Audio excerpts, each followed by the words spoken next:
Hey, everybody. This week I'm joined by Melissa Paris. She is a former Scientologist and Sea Org member who has had quite a number of experiences with her church through her lifetime. She's a second generation Scientologist, like I was, and has definitely had a rocky, rough road, especially growing up, because she was involved much more heavily than I was as a child with the Sea Organization and with the Cadet organization, where kids were kept, kids of Sea Org members, and she was involved at Flag as well as over in the United Kingdom. And so, welcome, Melissa. Thank you for taking the time to talk to me about all this. You're welcome. Thank you for having me. Yeah. Let's. We got a lot to talk about here, and we're not going to focus on, because there's so much that you have experienced. We're going to actually just sort of focus on the things that you want to talk about first. I think have to do with the kids of Scientology and the Cadet org. And this is a subject that has not received a ton of attention. Certainly not to the proportion that it needs to.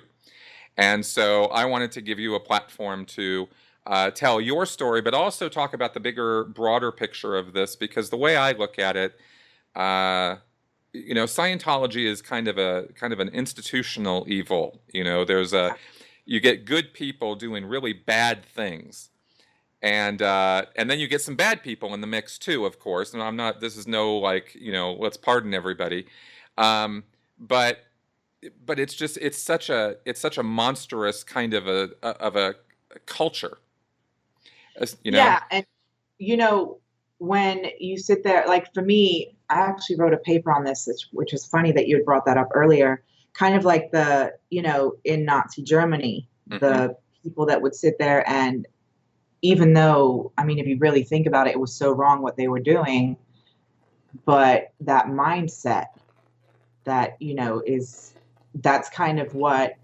Scientology is to me, just being born into it and then seeing what happened with parents and kids in the Cadet org and Sea Org, and how parents will literally abandon their children to the Cadet org. I mean, per LRH policy, when a child goes into the Cadet org, the parents basically give up their rights.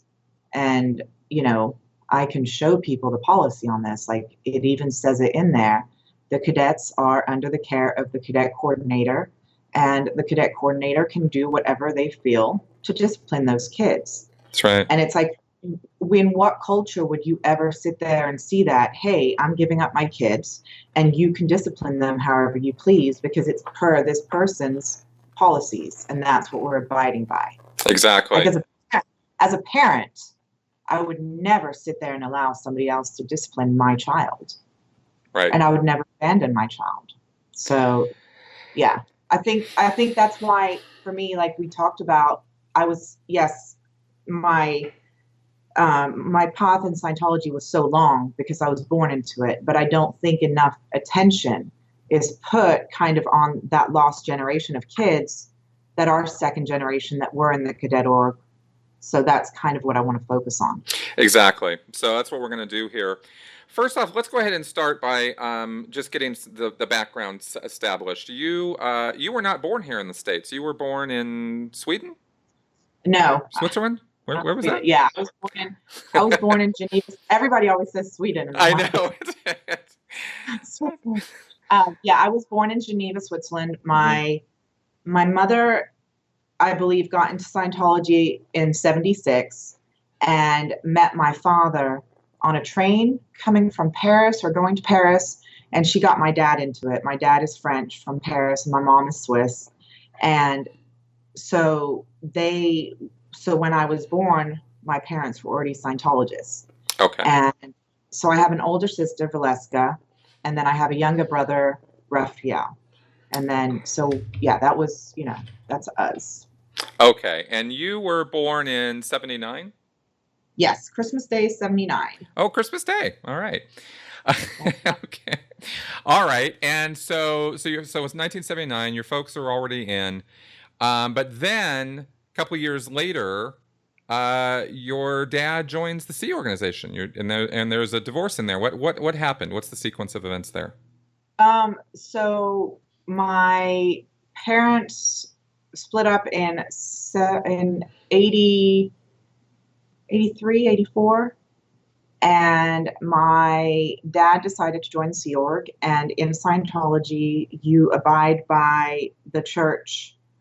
I hate calling it a church, but you abide by the cult's policies and LOH policies. So when you're a Scientologist, you can't go outside of the church. I mean, you'll get in trouble. You have to go via the chaplain, etc. And my dad pushed to have us kids because he was going to go to the Sea Org, and the Sea Org at the time was taking in kids that were under 10. Right. So right. Because now they don't. Now they say there's no cadet org, and I'll tell you what I'd gotten told about my cadet org as to why there isn't any anymore. But so they pushed for my dad to have us kids, and my dad went to join the Sea Org at St. Hill, and we basically, left our life that we'd known for, it was a good life. It was a regular family, and we went to St. Hill. And you had been living in France or in Switzerland? Switzerland. Okay, so you'd been growing up there, and you were not even speaking English at the time. No, I didn't speak any English. I remember going to St. Hill, and at the time the castle wasn't finished. It was, it was in the early 80s, and being in the reception type area, and I was always very intuitive as a child, which was really not good for my Scientology career. So I remember asking my mom, what's going on? What are we doing? Why are we here? And they didn't really want to tell us anything. And then she said that she was going to go get hot chocolate, and that was it. She didn't come back. Wow. Yeah. Wow. So she's out of the picture at that point. Now, your folks at this point, your parents had already divorced? Yeah, they were divorced by then, I think. All right. But she was coming along because, you were going, the whole family was going there, and you all were Scientologists. Yeah. But she had not joined the Sea organization. No, she was actually already with another guy called Albert Jacquier, who was a Scientologist also, and was very, very rich. So I think that, So, in Scientology, if you have money, they're going to be nice to you. So. Well, that's for sure, because my assertion on that, of course, is that at its heart of hearts, Scientology is not a religion. It's not a philosophy of help. It's not about, making the world a better place. It's, in the end, about making money. And I'm right there with you. Like, when people sit there and ask me about Scientology, it is a money-making machine. That is all it is. It's, like I said, I'm going to school to be a criminal psychologist. So, when you go and read up on these sociologists and psychologists and psychiatrists that came way before LRH, and, you're sitting there going, wait a second, like, the unconscious mind is really the reactive mind in Scientology, but L. Ron Hubbard sat there and said, I discovered the secrets to the universe. Now, don't go and look up anybody because they're criminals. That's right. That's right. Don't read up. And so, for me, we'll take it back, because if not, I'll go on a tangent about this. But, right. I've always asked questions. I do remember we got on a bus, like a old broken down bus, and I remember out of the back window, I did see my mom, like somebody was walking her off and she was crying. And, we didn't understand what was going on. So we ended up going to Stonelands, which is a old house, like a manor house in England, in West Hoadley, that was built in, I think, 1453. And we slept in the dining room on a mattress, my dad, my sister, and my brother, and I. It was disgusting. It smelled like pee. And, it was, and then the next day my dad was on the EPF. So we didn't speak English. They Well, had and no this idea. is just whack. Now, you were about 4 or 5 at the time, yeah? I was 4. You were 4 years old. Okay, your sister is 6, and Yeah. your brother is 2. Hmm. Wow. Okay, so you go into this situation now. Just to be totally clear about this, I want to. So your parents were divorced, and your dad basically had custody. Yes. Okay, so which is why you were staying with him. Yeah. Now you have since, and just to put a little bit of good news here in the middle of all of this, now you have since talked with your mother, reconciled with your mother, gone over all of this with your mother. Is that right? Yeah. And, for many, many years, even when I got out of Scientology, I'd always had, this resentment towards her because for me, she abandoned me. And, I feel like you have these kind of incidents that happen in your lifetime that kind of define who you are. Mm-hmm. And for me, I was like, my memory of that is very clear.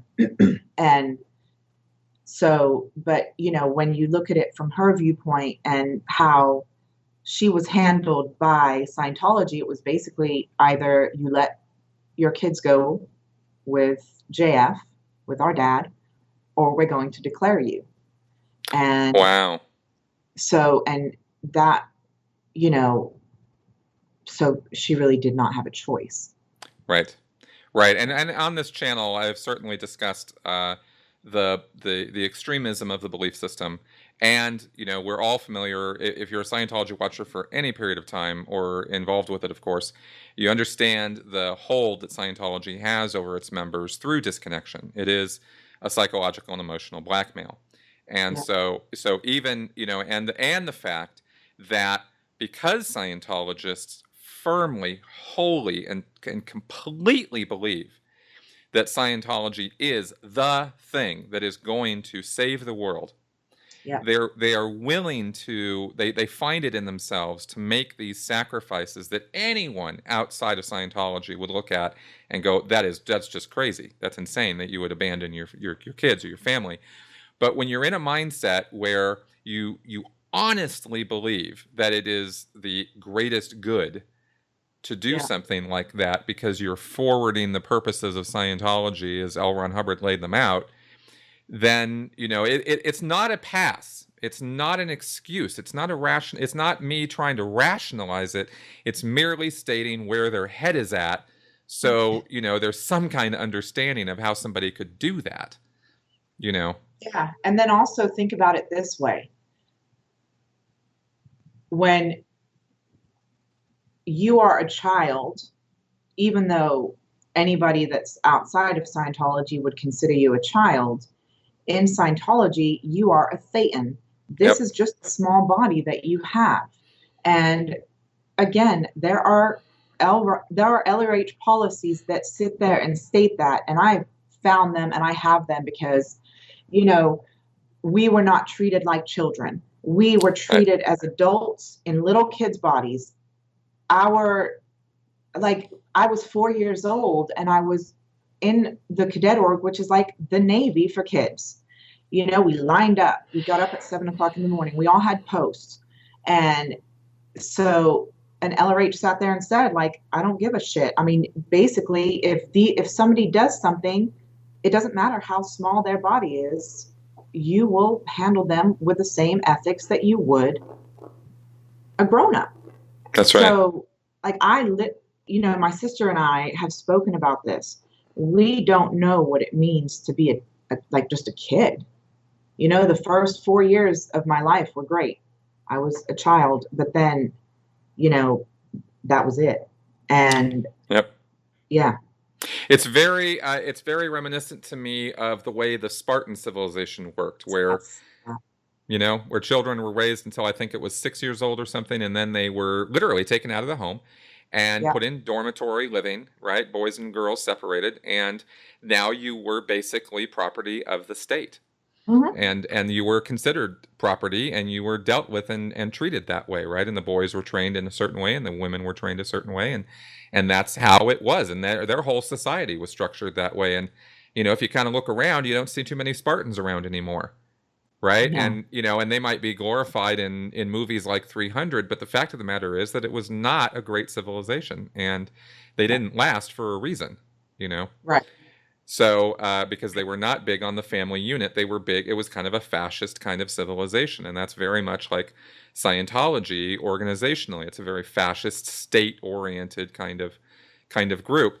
So here you are, sleeping on a mattress. It's stinky, it's smelly. Your dad goes off to the EPF, and the EPF is the Estates Project Force, for anybody who doesn't know, which is basically the Sea Org's version of boot camp. He goes off to do that. You're left there. Now you guys are considered cadets. So what happens? How does that roll out? Like, where do you guys go, and what happens with you? So my brother went to the nursery because he was 2, and my sister and I were put into a dorm with the other girls that were in the cadet org.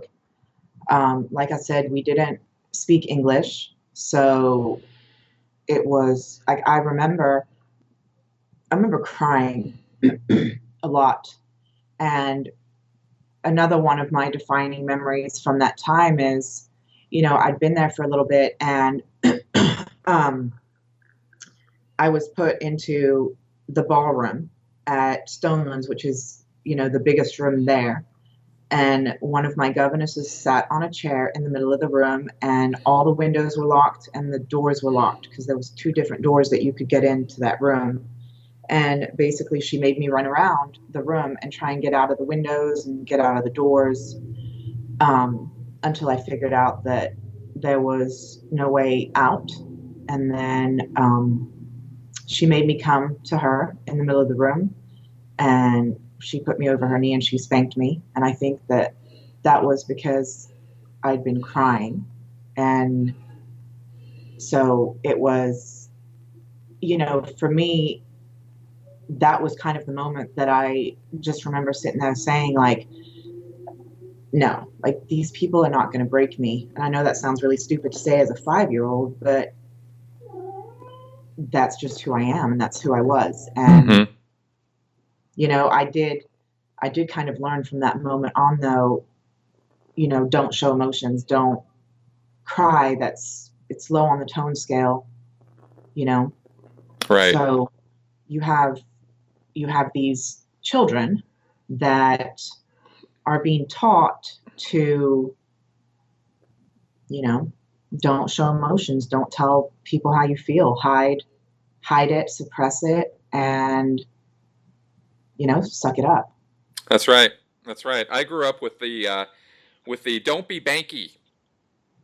Every time I was dramatizing, right? Every time I was crying or upset or something, it was stop being banky. And now I'm not trying to say I was at the same level as you, because you were in a Sea Org environment. My parents were public Scientologists, but the attitude of we're going to use Scientology terminology to express to you that negative emotions, misemotion as they call it in Scientology, is wrong. It's bad. It's not, and it's not even you. That's not you. That's some other part of you that is evil and horrible, and so therefore you're not allowed to express that.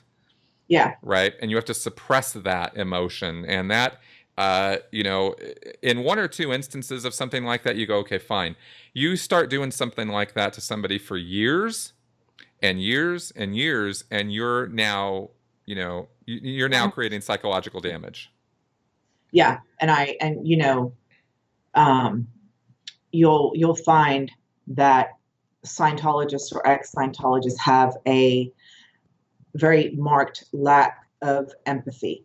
Mm-hmm. And that is because of the fact that you are getting it drummed into your head every single day that, to sympathize with somebody that's upset is low on the tone scale.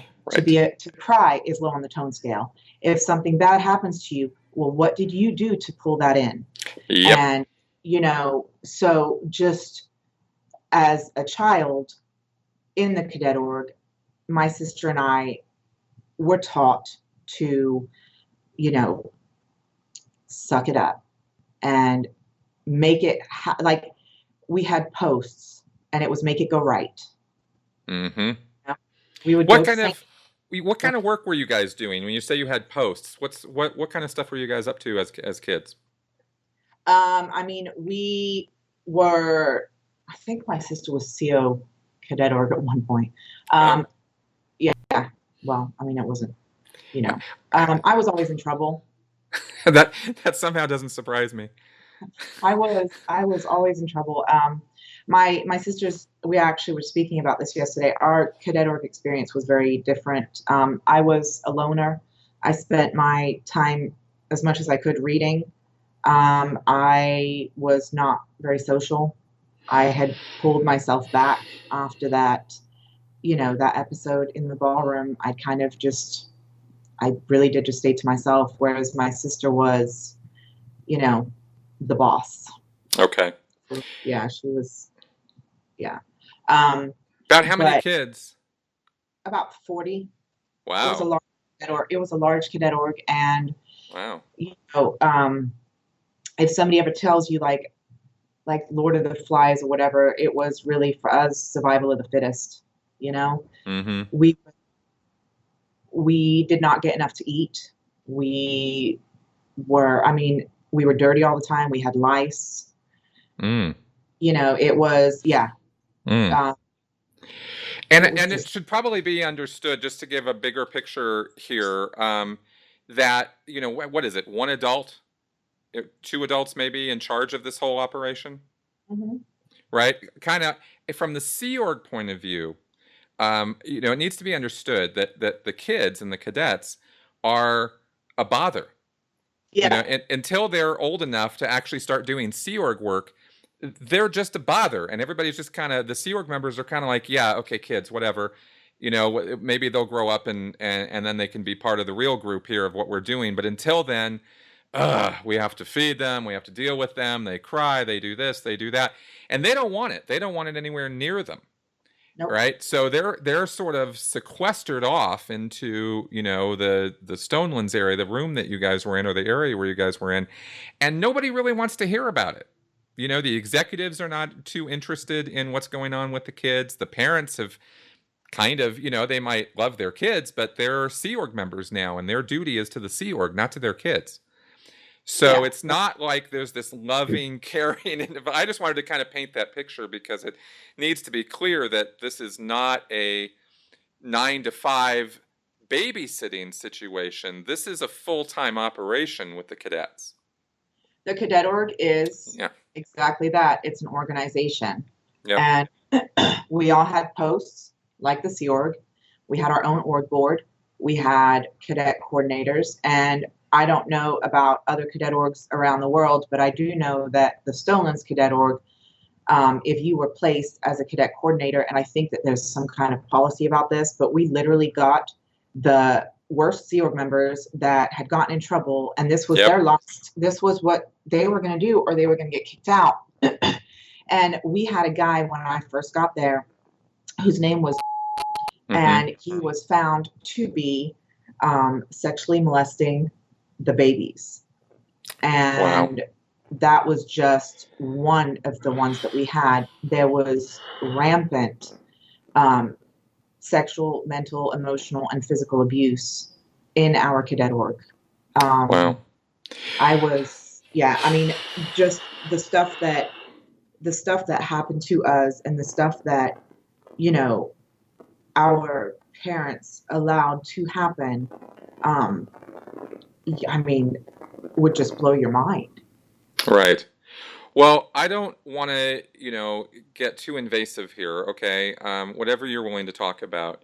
But I'm going to ask, what kind of specifics can you talk about, either yourself or others, or what you observed in terms of this guy sexually abusing kids? What are we talking about here? He was found to be making the toddlers simulate sex at like 2 and 3 years old, and was found to be masturbating while watching it. So that was that, yeah. And that was Wow. just one. They didn't report him. They just kicked him out of the Sea Org. We had a guy called, had cameras, ended up putting cameras to spy on the girls. Um, we had, I mean, his wife, Dominique, was my cadet coordinator. And like I said, I was not a good cadet.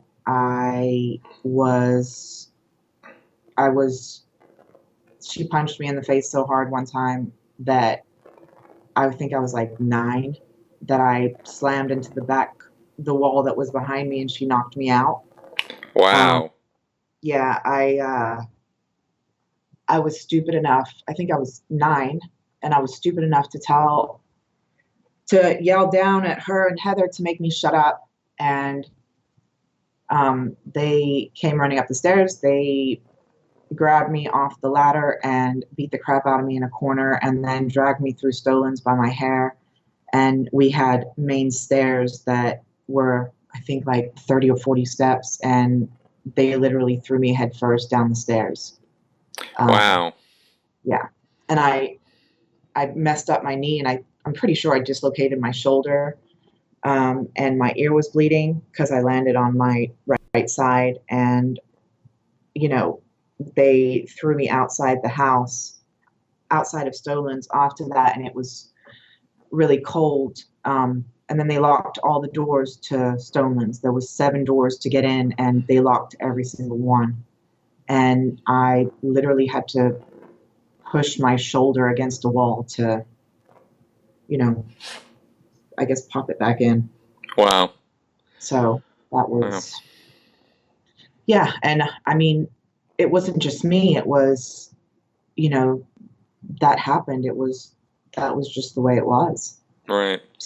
Did you observe this kind of behavior occurring with the other cadets as well?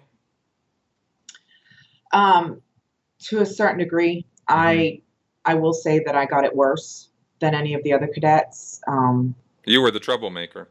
I was definitely the troublemaker. I had a mouth on me as a child, and I mean, I still do. But I mean, you already know that, but I was, and this is why I got into psychology. I think that there are some people, I really feel like I was born fighting. And, my entire Sea Org, Scientology, and cadet experience, I always fought against it. Something was never right for me. And it just, I mean, it was a horrible environment, and we had to steal food to eat. We just, yeah. I get it. Well, it's not something you ever asked for, No. And that's a really big point with the 2nd, 3rd, 4th gen Scientologists, is that none of us asked to be part of what we ended up being part of. None of us signed on for that, And when you're raised in this, and what I mean by that, I mean, you joined the Sea Org later, I joined the Sea Org. I mean, we can't sit here and say we didn't sign the contracts or line up in the musters or any of that kind of bullshit. What I'm talking about is much earlier than that. We didn't ask for this life. And so when you're put into this life and you're raised in it, there is no choice. There is no judgment. There is no ability to step out of it or say, no, I don't want this. You're surrounded by adults who are very much going to enforce, these beliefs and this structure on you. How long were you there? And I'm sorry, did you want to say something there? No. I mean, I was just agreeing with you. I've been asked, like, how could you believe this? It's obviously so crazy. And for me, it's like, well, this is all I knew. Right. When you're being raised, to have morals, or to understand what empathy and sympathy is, or, how to deal with others, I was being taught Scientology principles. And so that in itself is a form of brainwashing, because, the outside world was wogs. Right. I mean, the biggest fear that I had growing up or being a Scientologist was that I was going to get declared And then I was going to get put out in the outside world, which was, so yeah, I mean, that's. Yeah, and as bad as the Scientology Sea Org world can be, or as it is, the picture that's painted of the world outside Scientology to Scientologists, to us, kids, to you kids especially, the Sea Org guys, is that it's hell. It's awful. Yes. Like if you think this is bad, you go out there and it's certain death. Yeah. Right, in the WOG world. So, and you have to too, but also, Chris, just think about it this way as well. I literally, because I was born into it, didn't know anybody in the outside world. Every single person that I knew was a Scientologist. Right. And I can tell you that one of the scariest moments of my life was, making that decision to walk away, because I was smart enough to understand that if I walked away and went to my mom, who was declared enemy number one for the church, that I was going to lose every single person that I had known. Right. And I think that's another way that they control, Absolutely. Absolutely, especially when you have no other frame of reference. Yeah. It really is a whole different thing than somebody who comes into Scientology when they're college age or in their 20s or 30s or whenever, and does the personality test and signs up and does the levels and does the courses and gradually becomes involved of their own accord. And there's a whole slew of horrible things that happen to people who go that route. But it's a whole different thing, the psychology of it, than what we're talking about as far as being raised in it. Yeah. Yeah, which is why the commentary about you'd have to be so stupid to be a Scientologist just wholly does not apply to this situation. Yeah, and I've seen that commentary and I get it, and again, that's fine, fuck off, because right. I didn't have a choice. And right. If you want to talk shit about that, I can talk shit too. But I just, again, and I think that's why I want to make sure that we do talk about the second generation, because that our choices were taken away. Our choice on what we were going to do or how our life was going to be was taken away. And I get it, there's plenty of parents that have lost their children to Scientology, and I feel for you, I really do. But that was your choice. So now it's really time to focus on these children that really have a voice and never had a voice. And that was something that when I'd done a story, I'd written something, because I've been asked so many times, like, why didn't you get out? If you, like, you being the person that you are, how did you not know that something was wrong? And it's kind of like, well, let me explain it to you. Like, this is what I knew. I didn't have anything to, show the difference on. Exactly. So, yeah. Right. And it's a very silly thing to try to point that out to you or something, or try to like what was wrong with you. It just indicates that the person who's asking you a question like that just is not, they just don't get it. Right. They just don't get it. So let's see if we can help them get it some more here. How long were you in the Cadet org? I was in the Cadet org from the age of 4 to 12. Wow, 8 years. Yeah. Okay, and then so tell me more about that. I mean, were there, and just to be, I don't know, in case somebody were to think that we're just harping on all the bad things. I mean, were there good times? Were there good moments? Were there things that happened that you look back on and go, well, I'm glad that happened, or anything like that? No. Okay, that's totally fine with me. I get it. But I felt like I had to ask the question. And the whole time that you were there, that 8 years, was that all in that Stonelands building? Yeah. Okay, and what was education? How did that happen? We went to Greenfield School, which is kind of the Scientology school in it's in Forest Row. The only reason that we went to Greenfields was because my stepdad was paying for it. Oh, so you and your sister and brother were going. Yeah, the other ones went to Oh. Imblehorn School or West Hoadley School. So we were, in that sense, we were the lucky ones. My education was, like I said, Greenfield School is a Scientology-based school. Mm-hmm. So it's run on study tech, not a good education. Mm-hmm. I basically stopped school when my parents got divorced. My stepmom and my stepdad at the time got divorced when I was 10. So we stopped going to Greenfield School. In the cadet org, it's more, you're learning Scientology tech.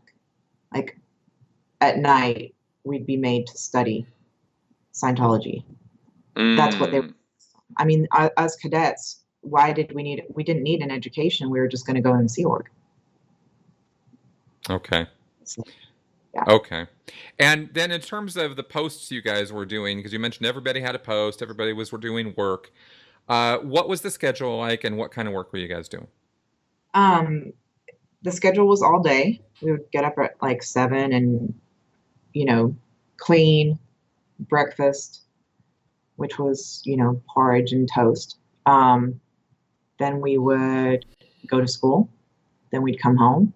We'd clean, do our posts. Some of the cadets would go to St. Hill to, do their posts there, do missions. We did missions at St. Hill.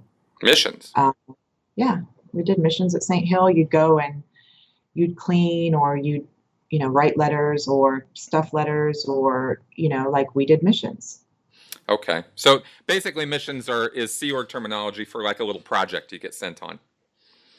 Yes. Okay. All right. So you guys were doing menial work, basically. Stuff kids could easily be shown how to do, and repetitive work, and just go do that. Mm-hmm. Okay. What any other kind of work that you guys got I mean, made to do? we clean with toothbrushes the toilets. Awesome. And like awesome. weed with our fingers. This house was huge. It's like I think 50,000 square feet plus easily. Wow. So we would have to clean. We'd have to clean all of that and do that. All right, I get it. And two people, for most of this 8 years, you had these two, Dominique and Heather, running the show. We had. Those are the two that I remember the most. Okay, got it. So you're 8 years of this. Was there any so in doing the Greenfield school, you were getting a usual sort of private school? That Greenfields is a boarding school that uses Scientology or is Scientology based. I actually interviewed Shane Waitman on my channel also, who went there for years as a kid. I think after you. Mark Kent? I'm sorry? Did he talk about Mark Kent? Not by name. What was who was Mark Kent? Mark Kent was the teacher that absolutely hated us, especially me. But he went to jail, and I will say his name because it's public record. He was molesting the boys that were under his care at the boarding house that he had. They knew. People at St. Hill knew, and people at Greenfield School knew, but they didn't want it to become a PR flap. So nothing happened until I believe the parent of a child that was not a Scientologist reported it, and he went to jail. So the Sea Org sent a mission in to Greenfields to control the PR flap, but they didn't do anything. Like, they handle everything internally. Right. They don't want, if they had found this out and nobody had reported it to the police, they wouldn't have done anything to him. That's right. They were kicked maybe, but they wouldn't have done anything to him. That's right. I know of 3 separate instances of statutory rape in the Sea Org in Los Angeles. One of them with at the Cadet Org in Los Angeles, and nothing was ever reported to the authorities on those cases. Yeah, I was told to shut up. So yeah, that's how it was. That's how it was. I think that all happened before. I don't think Shane knew about that because I think that happened afterwards. He's younger than you are, so I think he hit Greenfields after that went down. This was in the 80s, and it was in the 80s, late 80s. So I went after that. If you were to report something in the Sea Org, like I said, you were told to shut up. You pulled it in. Right. So I had, Wow. What other aspects of this time period have we need to be covered, have not been covered well enough? I mean, I think the fact that I was RPF'd at 10. Wait a minute, what? Yeah, you heard me. I did, but I'm having a little bit of a hard time processing that. I mean, I did the RPF. I wasn't 10 years old when I did it, and of course I was in Los Angeles, but why don't you tell me what your experience was with that? Because that is the worst of the worst. Yeah, so I was the problem child. So when I was 10, I had decided that I was going to leave by myself. And in order for me to leave, I needed money. So I stole money, and myself and another girl were going to escape, but they'd already kicked her out of the Sea Org. She was living by herself in East Grinstead. And I was stealing the money from, St. Hill. I don't know how I didn't get caught sooner because I wasn't very slick about it, obviously. So, and then I was such a troublemaker. I was always in trouble. Yeah, I used to run away from sec checks and, would run away, and it was either to declare me a suppressive person, but they didn't know where to send me because I was, all my family was in Scientology. So they, LRH does talk about how cadets can be RPF'd. So they made a RPF for me. I was 10. A lot of stuff happened when I was 10, I feel, like 10, 11. And they sequestered me away from everybody. Nobody was allowed to talk to me. My parents, my dad wasn't allowed to talk to me. The door that I had was locked. They put me in the kitchen of the nursery, and they locked the door. And they literally, nailed it shut. I wasn't allowed to speak to anybody. I was on messed work all day. And messed work being like hard physical labor. Yeah. And I mean, it was hard physical labor. It wasn't, menial. So, right. I did that for months, and nobody spoke to me. Even my parents wouldn't speak to me. Holy shit. So, I finally kind of, lost it one day, and after months of doing that, so they decided to take me off of the RPF. Was there, when you were off by yourself doing that, I mean, that's actually even a bizarre perversion of the RPF from what you're describing here, because, and believe me, I am not speaking up for the RPF and saying any of this. I'm just talking about the program. But usually you're twinned up with another person, and you do hard physical labor most of the day, but then you're also spending 5 hours a day doing what's called redemption time, where you're auditing the other person or they're auditing you. And you're supposed to be handling the whatever it is, the evil intentions that drove you to do evil, horrible things that put you in the RPF in the first place, is the theory of it, right? So what was your experience with that? I didn't have a twin. Right. I think it was more,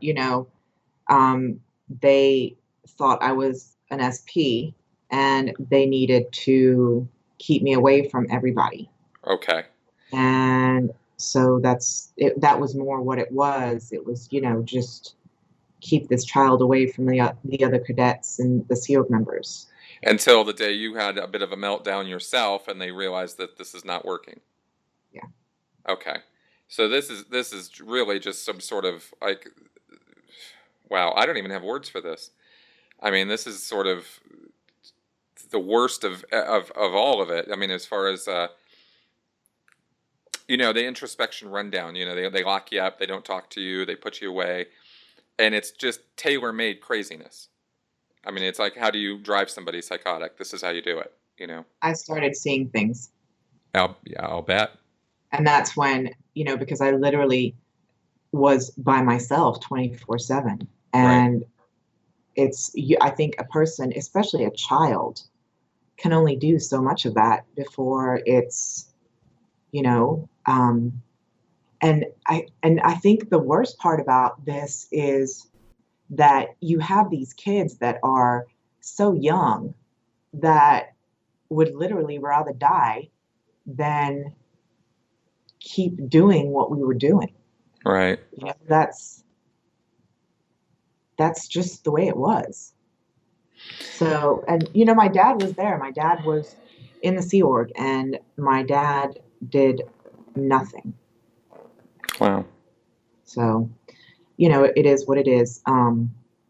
It is what it is. I get it. I get it. Okay. So, following that experience, what happened when you were 12? How did you graduate from the cadet org, or what changed, or what happened? My sister joined the Sea Org at Flag when she was 14. Mm-hmm. And she left me at Stonelands by myself. So I've talked to her about this, and you know, the way that I thought about it back then was that she had left me in hell. Mm-hmm. And her reason for joining the Sea Org was to get away from Stonelands because it was that bad. So I was at Stonelands. I had gone back. My sister hadn't come back with us. She joined at Flag. And my true breaking point was that my dad was in a car accident with his cousin Delphine and another guy by the name of Jim. I don't remember his last name. I think it was Jim Sproul. It was a really bad accident. His cousin Delphine was killed. And yeah, this always upsets me whenever I talk about it. One of the Sea Org members thought it would be funny to come and tell me that my dad had died. So. What? Yeah. So for a good couple of hours, I thought that my dad was dead. Yeah. Yeah. So that was my breaking point. You know, just the fact that they would use something like that to try and break me, knowing, you know, like my dad was my everything growing up. I didn't really have a relationship with my mom. So mm-hmm. I was done. I called my Swiss grandmother. I called my Swiss grandmother and I had her book me a ticket to Florida. I'm about to kill my child. Sorry. Not literally kill my child, but do you need trying to make me laugh? No, she was just trying to make me laugh because she saw that I was getting upset. Oh, got it. Yeah, but yeah.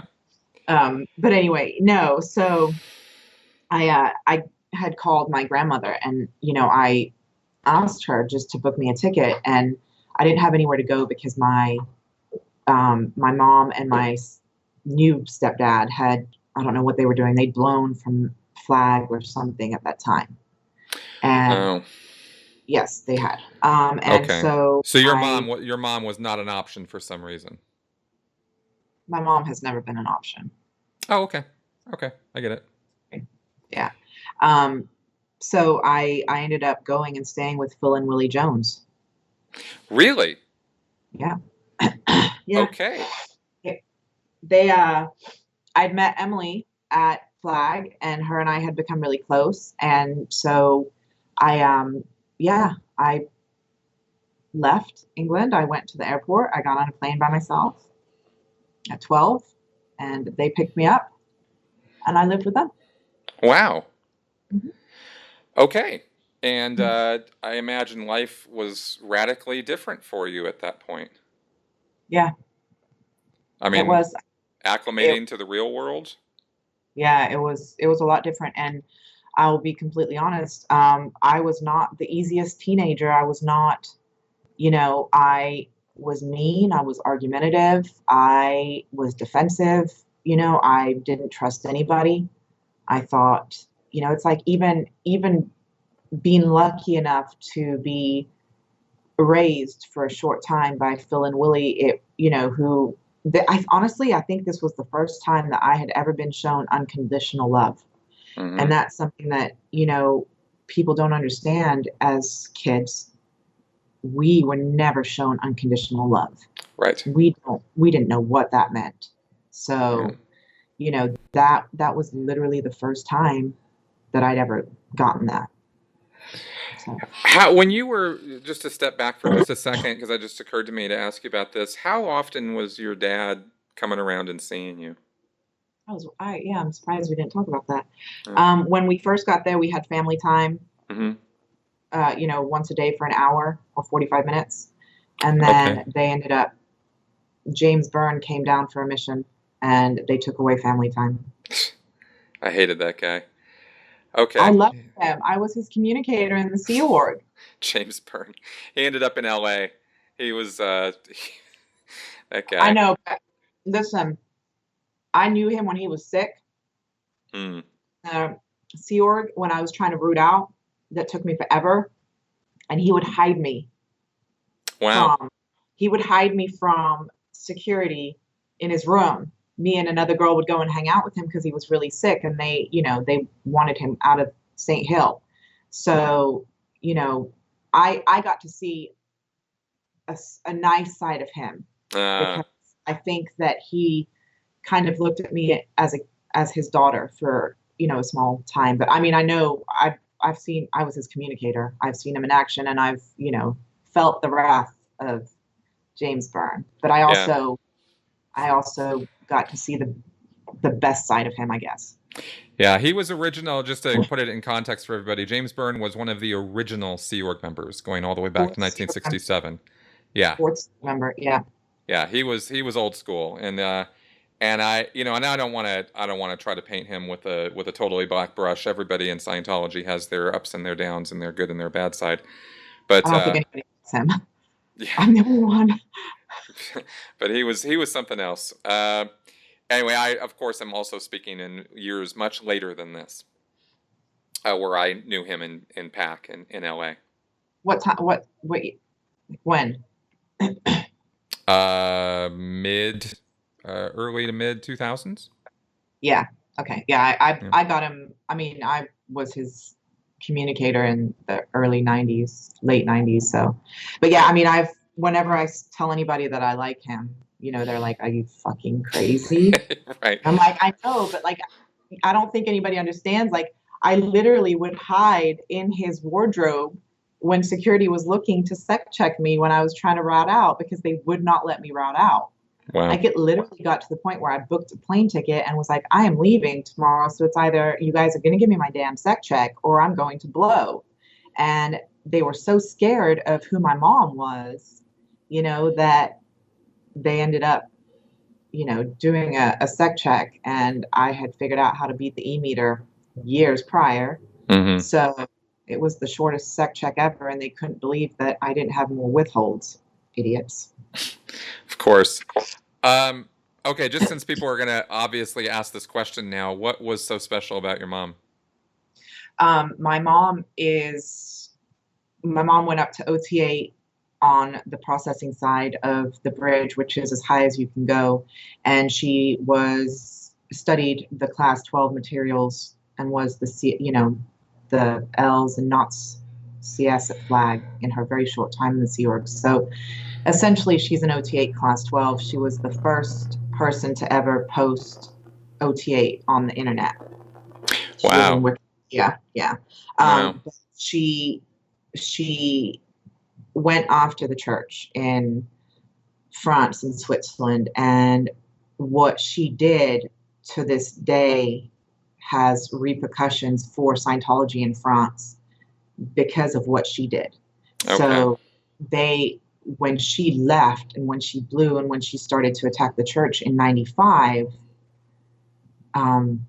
it was the biggest PR flap, Mm-hmm. So we were under 24-hour watch. They moved my sister to the Free Winds for 12 years to get her away from my mom. I was under 24-hour watch. My brother was. It was bad for Scientology. Okay, I get it. Well, that puts some other context on some things as well as to why you mentioned earlier your mother was never an option. I get it now. Yeah. Yeah. Okay. So, wow. Yeah. And like I said, there's a lot to your story, which we're kind of just sort of skimming through some of this right now. Now, amazingly enough, and we should talk about this. You joined the Sea Org after. I joined the Sea Org because I didn't have a choice. What happened? My mom had started to, kind of distance herself away from Scientology in 93. Okay. And my stepfather, Albert, the one that she was married to before Alex, had, we believe he committed suicide. He had lent a bunch of money to a lot of Scientologists like Jody Darling and some other ones, which I have the name for.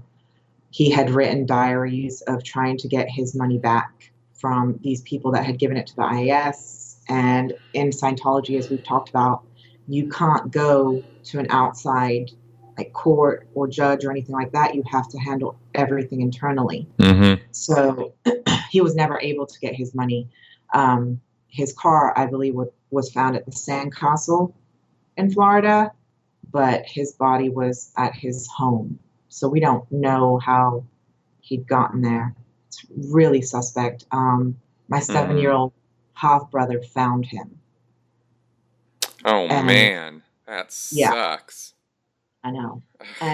But what was so strange about that situation was the fact that it was like all his pill bottles were all around him and had been opened. It was just like, I don't know, it was just set up so weird. And he was really an issue.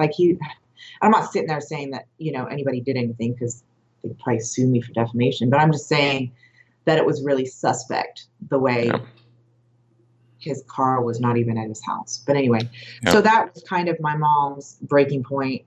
And I had always been kind of the wild child. My sister had joined the Sea Org. My brother was still at Stonelands in the Cadet Org.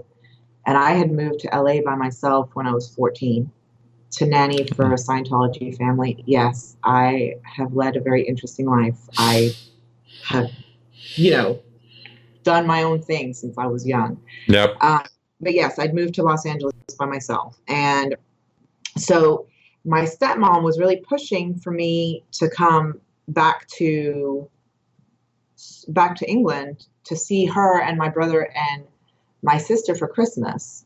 And she was still in the Sea Org. She's still in the Sea Org now. Her name's Angela. She has cancer, which she won't go to a doctor for because she's a Scientologist. But anyway, so they were pushing really hard for me to go back, which I didn't understand. But excuse me, I hadn't seen them in a while, and my sister was getting an LOA to go over there, which is very strange also for, an LOA to even be approved for 3 weeks. And anyway, so that's very unusual in the Sea Org. Yes, especially for 3 weeks. Very. Yeah, the longest I ever got out in 17 years was 3 days. Yeah, and I'd never had any time like that in Sea Org either. So I ended up saying okay, and I went back to England, my stepmom picked me up, and she had told me that my stepfather had passed away.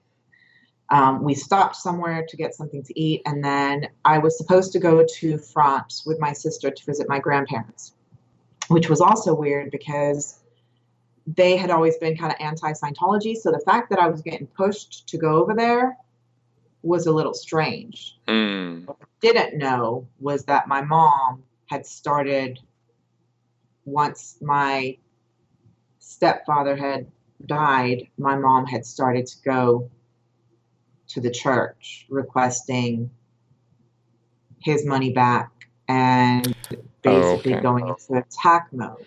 Okay. I found out, okay, so not to go ahead, but I lost my passport and my green card the day that I got there. All right. I don't know how. I had it on me. Suddenly it was gone. I figured maybe I put it somewhere, whatever. But the fact that I didn't have my green card and I didn't have anybody to help me get my green card, like take me to the embassy or whatever, I figured out how. I went to London by myself and went to the embassy and got a new passport by myself. I was 14. That's just what I did. And I'd gone, and then so I went and I flew to Paris to visit my grandparents. But when I got back to England, I didn't have anywhere to go. So I joined the Sea Org. Interesting. Yes. Years later, I found out that my stepmother was ordered to take my passport and my green card because they needed to have me somewhere where they could control me. Right. And the best place for me was in the Sea Org at St. Hill. Right, because your mother was going into full-blown attack mode, and so they wanted to keep you wrangled in. Yes. So okay. That was, that I had no choice. I didn't have anywhere to go. And by this point, had your sister gone to the Free Winds? Not yet. Okay. No, my sister. But she was Sea Org at Flag. She was Sea Org at Flag. Okay. I think it was the middle of '95 when kind of my mom really went after them. So she'd kind of try to go on the chaplain lines and do all that, and it hadn't worked. So that's when she, actually went after them. Right. Okay, I get it. Wow. All right. Well, just to sort of to go backwards now, because we're not going to carry on too forward here with this. I don't want to get into too many other things. Just to kind of focus back on the second gen aspect of all of this, and the cadet org and the upbringing there. Is there any other aspect of this that you would like to discuss or go over that we haven't covered yet? I mean, I think that when I had written how I felt, I think that for me, how I always felt as a cadet or, in that environment was that we were literally like the forgotten generation. We were the forgotten kids. We were dirty. We were hungry. It just, we just were the last generation. And I don't think that we have a voice. I don't think that anybody has kind of come forward and been that voice. I didn't even know that you were second generation. So, I think it's time to give us a voice. I agree completely. Just to give a little overview here for everybody coming into the conclusion of this, we have, these children who were raised in Scientology were in multiple locations. There was the Stonelands in England that we've talked about. There was the Pack Ranch in California. Yeah. There was the Int Ranch out, in Hemet, which is Jenna Miscavige's book. Jenna Hill Miscavige's book discusses that location, right? We've just discussed the Stonelands location, right? There has not been a lot talked about the Pack Ranch, which was under very similar circumstances to what you were relating, I've heard, right? Yeah. in And LA. and then also the QI, the Quality Inn. Did you ever hear about that? Mm-hmm. I mean, I went there because I was friends with some cadets, and I was friends with Sarah Danilovich.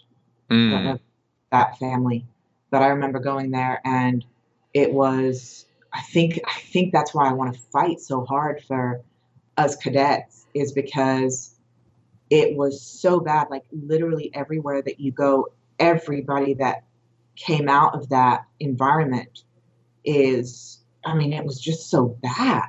Yeah. And yeah. Yeah. And there hasn't been, while there have been individual stories told, and Jenna's written an entire book about it, of her upbringing at the Int Ranch, there has not been an overview of this whole thing. And all of the policies that we talk about, that you cited and that other people have cited, these were applied in all these places. And the Yeah. attitude towards the kid was the same, and the kids was the same in all these places. And the fact that the people who were put in charge of these kids were the castaways almost of the Sea Org was the same in all these places. I mean, the kids were given very short shrift, right? Yeah, and I'm gonna just to kind of put it in context of how parents regard their children. And my dad was in the Sea Org for over 10 years, easily over 10 years. When I left Scientology because I never really had a relationship with my mom, but I did with my dad. And my dad was kind of my everything. And he had called me. I'd gone to Scotland in '99 by myself. But he had called me and told me that he was disconnecting from me. And I mean, it literally devastated me. It broke my heart because my mom was gone, and here's my dad telling me that he's disconnecting from me. But I was still a Scientologist at the time, and you're not supposed to disconnect from a Scientologist for no reason. And he was basically mad that I had gone to Scotland and I wasn't in Chicago. And that was really my breaking point, So I left. But that's not my point. My point is the fact that he disconnected from me. But the way that he talks about me now is that when I was born, I poisoned my family. I was born an SP, yes, and he will tell anybody this. He does not care. When I was born, I poisoned my family. And he told my sister that even though his blood runs through my veins, I am not his child. Wow. Like, basically, he sat there and said, why the fuck would she care that, I don't talk to her? We're Thetans. She's not really my kid. Like, next lifetime we'll have other parents. And that is the mindset that a Scientologist has when it comes to your parents, when it comes to your children, when it comes to family. The third dynamic is more important. Yep. LH is, So, that's what people need to know. This is the way that they think. This is the way that they are. And it's based on LRH technology. And you can sit there and say whatever the fuck you want about DM, David Miscavige, being, like who he is and everything and how he made it worse. And that's fine. But at the end of the day, Scientology is based on L. Ron Hubbard technology. It is based on his policies. It is him that wrote about sticking a kid into a locker for hours. It is him that talked about throwing a child over the ship into water. Like, this is his policies. He wrote the ethics protection policy where it's basically, if you're upset, you can do whatever the hell you want. And he talks, and there's another policy that I found where, physical violence in the Sea Org is fine. Mm-hmm. Have you ever read that one? Oh, are you kidding? We got briefed on it. Yeah. It was encouraged in the impact. Encouraged. Please beat up on each other. As long as you're getting your job done, if it's done in the name of getting your job done and clearing the planet, then accept no barriers, accept no counter intention. We, as kids, that was how we were raised. Yep. And us kids fought. And it wasn't like, it wasn't like the guys, the boys didn't touch the girls, it was survival of the fittest. Yep. I get it. That is the environment that you are raised in. That is what we knew. And so, yeah, I get frustrated when people sit there and blame everything on David Miscavige, because it's, at the end of the day, Scientology is L. Ron Hubbard. That's right. That's what it is. And, you can try and spin it. You can try and say that it was, changed or rewritten or anything, but it's not. It's LRH policy. Precisely. That's exactly right. Yeah. Okay. And of course, this sort of thing, I just one last little note here, and then we'll wrap up for now.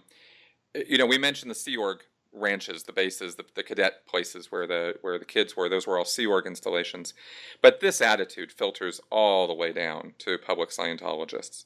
And, so you see kids in Clearwater and in Los Angeles doing, like kids, 8-year-olds, 5-year-olds doing Scientology ethics conditions and having to write up their overts and withholds and, punitive damage, punitive measures being taken on them far in excess of what, any 5 or 8 or 10-year-old should be experiencing.